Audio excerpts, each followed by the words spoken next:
இறை வழிபாட்டில் மிகவும் முக்கியமானது மந்திர ஜபம். இது இறைவனுடன் மனதை ஒன்றச் செய்வதற்காக ஏற்படுத்தப்பட்டது என்றாலும் சாதாரணமாக இறைவனை வணங்குவதை விட மந்திர பாராயணம் செய்து வழிபடுவது கூடுதல் பலன் தரும். நாம் உச்சரிக்கும் மந்திரத்திற்கும் தனி சக்தி கிடைத்து விடுவதால் அதோடு இறை சக்தியும் ஒன்றிணையும் பொழுது அளவில்லாத நன்மைகளை நமக்கு அள்ளித்தரும். பிரம்மாண்ட புராணத்திலிருந்து தோன்றிய நூல் தொகுப்பே ஸ்ரீ லலிதா சகஸ்ரநாமம் ஆகும். ஸ்ரீ லலிதா திரிபுர சுந்தரி மீது பாடப்பட்ட இந்நூல் ஹயக்ரீவரால் சித்தர்களில் தலைமை சித்தராக விளங்கக்கூடிய அகஸ்திய மாமுனிவருக்கு உபதேசிக்கப்பட்டது. லலிதா திரிபுர சுந்தரி என்பது சிவ சக்தியின் ஐக்கியமாகவும் இதற்கு மேல் ஒரு தெய்வம் கிடையாது என்றும் சொல்லப்படுகிறது. அன்னை லலிதாம்பிகையை 1000 நாமங்களை கொண்டு போற்றி துதிப்பதே லலிதா சகஸ்ரநாமம்.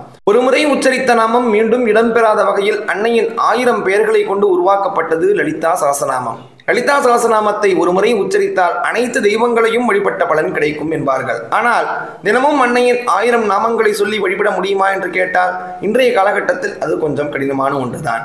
அன்னையின் 1000 திருநாமங்களிலிருந்து உள் உணர்வால் சொல்லப்பட்ட 7 திருநாமங்களை எடுத்துரைத்தார் காஞ்சி மகா பெரியவர். இவற்றிற்கு ஸ்ரீ லலிதா சப்த நாமாவளி என்று பெயர்.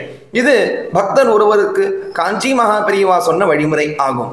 உரு ஏற திரு ஏறும் என்பார்கள். அதாவது ஒரு மந்திரத்தை தொடர்ந்து உச்சரித்து வந்தால் அந்த மந்திரத்திற்கு தானாக தெய்வீக சக்தி உண்டாகி என்ன நினைத்து அந்த மந்திரத்தை உச்சரிக்கின்றோமோ அந்த ஆசை நியாயமானதாக இருந்தால் உடனடியாக நடக்கும்.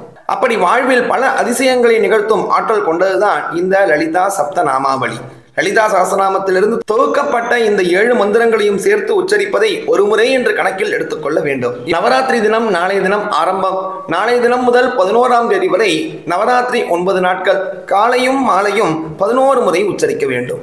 எப்பொழுதெல்லாம் முடியுமோ அப்பொழுதெல்லாம் தொடர்ந்து இந்த மந்திரத்தை உச்சரிக்க வேண்டும். மந்திரம் சித்தி பெற்றவுடன் நாம் என்ன காரணத்திற்காக இந்த மந்திரத்தை உச்சரித்தோமோ அந்த காரியம் அன்னை லலிதாம்பிகையின் அருளால் நிச்சயம் நடந்தே தீரும் என்று காஞ்சி மகா பெரியவர் கூறியுள்ளார். அப்படிப்பட்ட அம்பாளுக்கே சக்தி வாய்ந்த இந்த 9 நாட்களும் தினமும் காலையும் மாலையும் 11 முறை இந்த 7 திருநாமங்களை கொண்டு ஏற்றப்பட்ட லலிதா சப்த நாமாவளியை பாராயணம் செய்யுங்கள். லலிதா சகஸ்ரநாமத்தை பாராயணம் செய்தால் என்னென்ன பலன் கிடைக்குமோ அந்த பலனை பெறலாம். மேலும் நம்முடைய எப்பேற்பட்ட வேண்டுதலும் நியாயமானதாக இருந்தால் உடனடியாக பலிக்கும். இப்ப அந்த 7 நாமாவளியை தெரிஞ்சுக்கலாம்.